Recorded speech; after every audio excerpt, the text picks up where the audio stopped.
আজকে সকালটা শুরু করলাম এক কাপ চায়ে চুমুক দিয়ে। জীবনের গতি কখনো কারোর জন্য অপেক্ষা করে না। সময়ের দাম প্রত্যেক মানুষেরই আছে, আর ওই যে কখন যে কার কপালে কি বিপদ আসে সেটাও আমরা কোনো দিনই জেনে থাকি না। তাই সকাল থেকে কোনো কাজকর্ম হাত না দিয়ে একদম চায়ের আসরটা নিয়ে তোমাদের সামনে উপস্থিত হয়ে গেলাম। রাধে রাধে, শুভ সকাল আমার সকল প্রিয় পরিবার এবং প্রিয় বন্ধুরা। পূর্ব মেদিনীপুর জেলার ছোট্ট একটি গ্রাম থেকে আমি মানসী, আমার এমজি অধিকারী ফ্যামিলি ব্লগে তোমাদের সকলকে স্বাগত।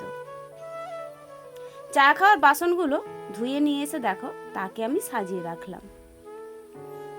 সঙ্গে সঙ্গে কাজ সঙ্গে সঙ্গে না করে নিলে এগুলো আবার পরে একদম বোঝা হয়ে দাঁড়ায়। দেখো, প্রত্যেক দিনই ভাবি আমি আর কোনোদিন চা খাবো না, তবে চা আর ছাড়তে আর পারছি না। কোনো রকমভাবে নেশাটা এতটাই পরিমাণে করে ফেলেছি, সেটুকুনি আর ছাড়ার ক্ষমতা পর্যন্ত আমার শরীরে হচ্ছে না। ওইদিকে আগের দিনে দাদাভাই এসেছিল, ওইদিকে মিষ্টি আর আম এনেছিল। আম অনেকগুলোই এনেছিল, তাই ভাবলাম চিকচিকা থেকে খুলে রেখে দিই, তা না হলে আবার গরমে তো নষ্ট হয়ে যাবে। আর এদিকে মিষ্টির প্যাকেটটা দেখেছো, কোনোরকমভাবে দুজনকে দিয়েছিলাম, আর বাকি প্যাকেটটাই রয়ে আছে। তবে এগুলোকে আবার ভালো করে রেখে দিতে হবে, তা না হলে পিঁমড়ায় একদম শেষ করে দিবে। আর এদিকে তোমাদের দাদাভাইয়ের জন্য ছানাটা কাটিয়ে রেখেছি, আর সঙ্গে একটা তালাও দিয়ে রেখেছি। কারণ কি জানো তো, ওই যে কোনো সময় ইঁদুর বা হয়তো বেড়াল টেড়াল উঠে পড়ে আবার ঝাঁপ মেরে ফেলে দেওয়ার ভয় থাকে। যদিও বাড়ির ভেতরে বিড়াল ঢোকার সম্ভাবনা কম থাকে, আমরা সব সময়ের জন্য সেফটি করে রাখি। তাহলে ইঁদুর তো থাকেই, আর ওই কারণে ওপরে একটা তালা দিয়ে সেফটি করে রাখলাম। চল, কথা বলতে বলতে কি সবজি কেটে ধুয়ে মুছে একদম চলে যাচ্ছি রান্নাঘরে। এ পর্যন্ত আমি বেশ ভালো ছিলাম, কোনো অসুবিধা হচ্ছিল না। রান্না বান্না করেছি, খাওয়া দাওয়া সেরেছি, তবে দেখতে পাচ্ছ একটু নিরামও টক করে নিয়েছিলাম। আর ওইদিকে কোনো কিছুই মুখে রুচি হচ্ছে না। আলু সেদ্ধ দিয়েছি, সমস্ত সবজি আমার মতো করে সেদ্ধ দিয়েছি, আর বড়ি ভাজা, একটু টক। তবে আরও সবজি রান্না করেছি, তোমাদের দাদাভাই তো এই টক খাবে না, আর আলু সেদ্ধ দিয়ে তো দিনের বেলা ভাতও দেওয়া যাবে না। ওইদিকে একটু কলা, আলু, পেঁপে দিয়েও একটু সবজিও বানিয়েছিলাম। আর ওইটা দেখো একটু চামচে করে তুলে নিচ্ছি, এইসব না নেওয়ার মতোই করে নিচ্ছি। তবে আমি যে টকটা রান্না করেছি ওই টকটা দিয়ে একটু খাবো বলে, জানো তো। খাওয়া দাওয়াটাও শেষ করে নিয়েছিলাম, বাস সেই আবার একই রকম কাণ্ড, বিভৎস পরিমাণে শরীরটা খারাপ করেছিল। ইতিমধ্যে বেরাবো, ডিউটি যাওয়ার জন্য রেডি হব, এর মধ্যে এমন শরীরটা আকপাক করছিল, আইঠাই করছিল, জাহানটা যেন এই যায় ওই যায়। আবার ফ্যান চালিয়ে কিছুটা সময় রেস্ট করে নিয়েছিলাম, আধ ঘন্টা পর্যন্ত শুয়েছিলাম। তবে তোমাদের দাদাভাইকে বলা হয়নি গো, ওই যে টকটা খেয়েছিলাম বলে, তা না হলে আবার আমাকে আবার ভীষণ পরিমাণে বকাবকি ঝাড়ও দিয়ে দেবে। আর এখন দেখো শরীরটা হালকা একটু সুস্থ হয়ে যাওয়ার পরে আমি কিন্তু রেডি হচ্ছি কাজে যাওয়ার জন্য। না গেলেই নয়, এতটাই পরিমাণে বাইরে রৌদ্র উঠে গিয়েছে। আর এখন ঘড়ির কাঁটা 12টা, জানো তো, এই 12টা থেকেই আমাদেরকে বেরিয়ে যেতে হবে। তা বলো তো কী বিভৎস পরিমাণে কষ্ট হয় আমাদের, কিন্তু কষ্ট হলেও কিচ্ছু করার নেই গো, আমাদের করতেই হবে। কারণ দুটো পেট রক্ষার জন্যে কিছুটা হলেও আমাদেরকে একটু পরিশ্রম করতে হবে, জানো তো। এর আগে বিয়ের পর এসেও যখন আমি কিন্তু একদম বসে কোনো দিনই খাইনি। তখন ওই যে টিউশন পড়াতাম, সঙ্গে তোমাদের দাদাভাই একটা মেশিনও কিনে দিয়েছিল, আর মেশিনে অনেক অনেক ব্যাগও সেলাই করতাম গো, ব্যাগ কাটাতাম। তবে এতটা পরিশ্রম বা এতটা শরীর খারাপ করতো না। আর এখন এই যে রোদ্রে বেরিয়ে বেরিয়ে এতটাই শরীরটা খারাপ করে যাচ্ছে, কি আর বলবো। আর ভাবছি নিজের শরীরটাকে নিজেই মনে হচ্ছে হাতে মেরে দিচ্ছি। কারণ এই যে দুধ চা খাওয়াটা একদম নিষিদ্ধ, কিন্তু ডাক্তারবাবু আমাকে বলে দিয়েছিল। আর ওই যে লোভ আমি একদম কিন্তু হার মানাতে পারছি না, লোভ জিভেই রয়ে যাচ্ছে, আর ওই কারণে খাওয়াও হয়ে যাচ্ছে। চলো একটু সানস্ক্রিনটা লাগিয়ে নিই, বাইরে প্রচণ্ড পরিমাণে রোদ, মাঝে মাঝে লাগাই, মানসিকতা একদম ভালো থাকে না এক এক সময়। তবে আজকেও শরীরটা খুব একটা ভালো নেই, তা সত্ত্বেও এতটাই রোদ, একটু লাগিয়ে নিই, তারপরে কিন্তু বেরিয়ে যাব ডিউটির পথে। রাস্তা থেকে যখন যাচ্ছিলাম এত পরিমাণে রোদে ঝামল, মুখে কিন্তু পর্দা না একটা সুতি রেখেছি, মুখে ঢাকা দিয়ে, মাথায় টুপি দিয়ে, সমস্ত কিছু দিয়েই কিন্তু আমি বেরিয়ে যাই। চলো ডিউটির পথে আসি, তারপরে তোমাদের সামনে একদম দেখা হচ্ছে। কিন্তু ওই যে অফিসে কিন্তু ঘন ঘন ফোন করছে। এখন জানো তো এনএসএপির কাজ, বার্ধক্য ভাতা, বয়স্ক মানুষদের কাজ চলছে তো, আর ওই কারণেই আমাদের একটু চাপটাও বেশি পড়ে যাচ্ছে। আর এই যে দেখতে পাচ্ছ খাতা কলম নিয়ে বসে গিয়েছি, যতগুলো কাজ করলাম একটু এন্ট্রি করে নেওয়ার জন্যে। বয়স্ক মানুষগুলোর পেছনে আবার প্রচণ্ড পরিমাণে বকাবকি করতে হয়।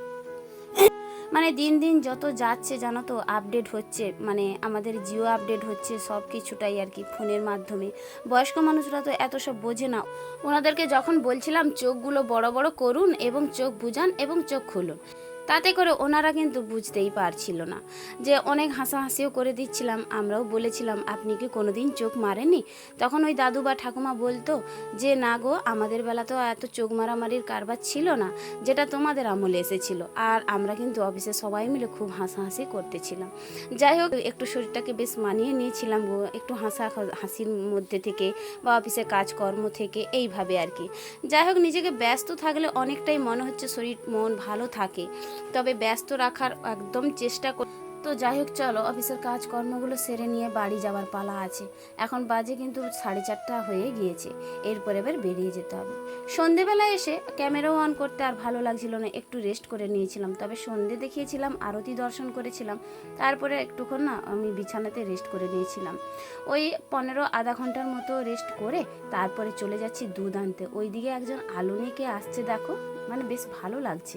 ভয়ের কিছু কারণ নেই, আমাদের গ্রাম্য এলাকায় তো আমরা এইভাবেই কিন্তু মানে যাতায়াত করি, বা আমাদের এই পরিবেশটা সেরকম কিছুই না। যাই হোক, চলো দুধটা নিয়ে চলে এসেছি। আর একটা দুধ আমার বড় জায়ের দিয়ে রেখে দিলাম, আর একটা দুধ কিন্তু আমি আমার নিয়ে নিলাম। চলো, রাতের খাবারের জন্য কিছুটা আলু ভাজা করেছিলাম, আর তোমাদের দাদাভাই আবার দেখো পেঁয়াজি এনেছিল, আর জল ঢালা ভাত রেখেছিলাম। জানো তো, মানে ওই যে সকালবেলাটা খুব একটা বেশি খেতে পারিনি, কিছুটা ভাত রেখে দিয়েছিলাম, আর ওই ভাতটা দিয়ে আমি আলু ভাজা করেছিলাম, ওইটা দিয়ে মেখে নেব। তবে তোমাদের দাদাভাইকে বলেছিলাম একটু শশা কুচাও না, শশাটা কুচিয়ে একটু এই পেঁয়াজি আলু ভাজা একসঙ্গে মেখে দাও, তাহলে একটু খেতে ভালো লাগবে। তো এই কারণেই তোমাদের দাদাভাই আবার শশা কেটে তিনজনে মিলে, এই দেখতে পাচ্ছ যে পুচকুটাও চলে এসেছে, তিনজনে মিলে এখন কিন্তু বসে পড়েছি আমি ভাত খাওয়ার জন্য। তবে আমি একটু ভাত নিয়ে নিয়েছি, তোমাদের দাদাভাই একটু মুড়ি নিয়ে নিয়েছে। ভাত খুব একটা বেশি ছিল না, আর ওই কারণেই তোমাদের দাদাভাই মুড়ি খেতে বসে পড়েছে। সঙ্গে করে তিনজনের সংসারটা আজকে কিন্তু এই যে লাস্ট পজিশনে চলে এসেছি। আর পুচকে মেয়েটা কিন্তু আজকে দৃশ্যটা দেখতে পাচ্ছ, একদম খাচ্ছে না, কোনো রকমভাবে খেতে চাইছে না। আর ও বেরিয়েছে একটা জায়গা, অনুষ্ঠান হচ্ছে কাকুর সঙ্গে যাওয়ার জন্য। আর ওই কারণেই দেখো কোনো মতেই খেতে চাইছে না বলে বিরক্তিভাব আমারও এসে যাচ্ছে। তাহলে ওকে বলছিলাম যে তুই এখান থেকে উঠে যা, খাবারের কাছ থেকে উঠে যা, খাবি না যখন চলেই যা। যাই হোক, এখন দেখো খাওয়া দাওয়াটা পুরো কমপ্লিট করে নিয়েছি। রাতে কিন্তু এই যে বাসন আমি কোনো মতেই ফেলে রাখি না, এঁটো বাসনগুলো এইভাবে রোজ রোজ আমি মেজে নিই।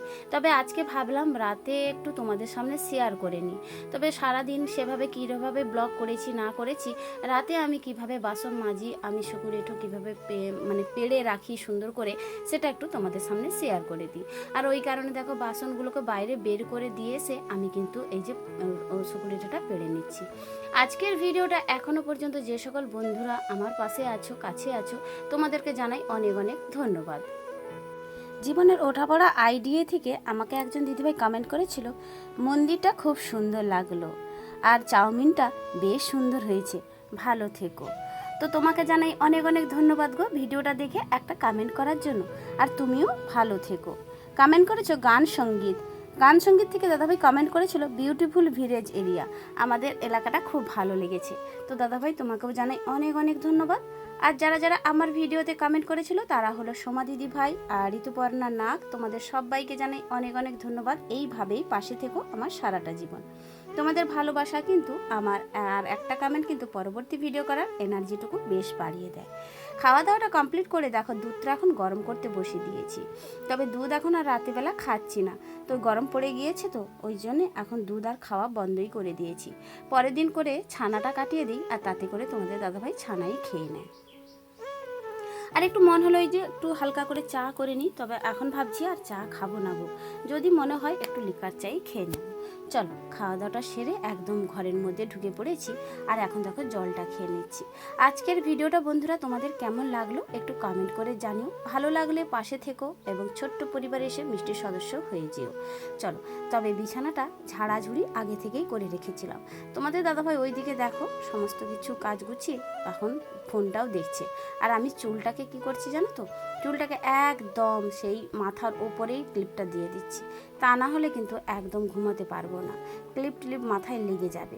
আর এখন যেহেতু গরম, একদম চুল বিনুনি করে ফেলে রাখতে পারছি না, ওই কারণেই এই পদ্ধতিতে চুলটা কিন্তু আমি রেখেই দিই রাতের বেলা। চলো জানালা কাপড়গুলো লাগিয়ে দিই, তা না হলে কিন্তু ভীষণ পরিমাণে মশা, আর মশা লাগলে কি হয় জানো তো, ঘুম আর ভালো হয় না। মশারিটা তবে খাটাবো না, মশারিটা কি করছি জানো তো, অর্ধেকটা ফেলে রাখছি। ওই সাইড থেকে যদি কোনো মশা টশা থাকে তাহলে হয়তো এরিয়াটা ঘেরা থাকবে, ওই কারণে মশারিটা আমি ফেলেই রাখছি। আর পেছন সাইডে আমার জানালাতে কিন্তু নেট দেওয়া আছে, ওখান থেকে কিন্তু কোনো রকমভাবে মশা প্রবেশ করতে পারে না। তাহলে চলো ভিডিওর অন্তিম পর্যায়ে এসে আবার একবার জানাই তোমাদেরকে সবাইকে অনেক অনেক ধন্যবাদ এখনও পর্যন্ত ভিডিও দেখার জন্য। আজকের মতো বিদায় নিয়ে নিচ্ছি, ফিরে আসছি আগামীকাল নতুন একটা দিনের নতুন একটা ভিডিও নিয়ে। ততক্ষণ তোমরা সুস্থ থেকো, ভালো থেকো, আর এইভাবেই পাশে থেকো আমার সারাটা জীবন। রাধে রাধে।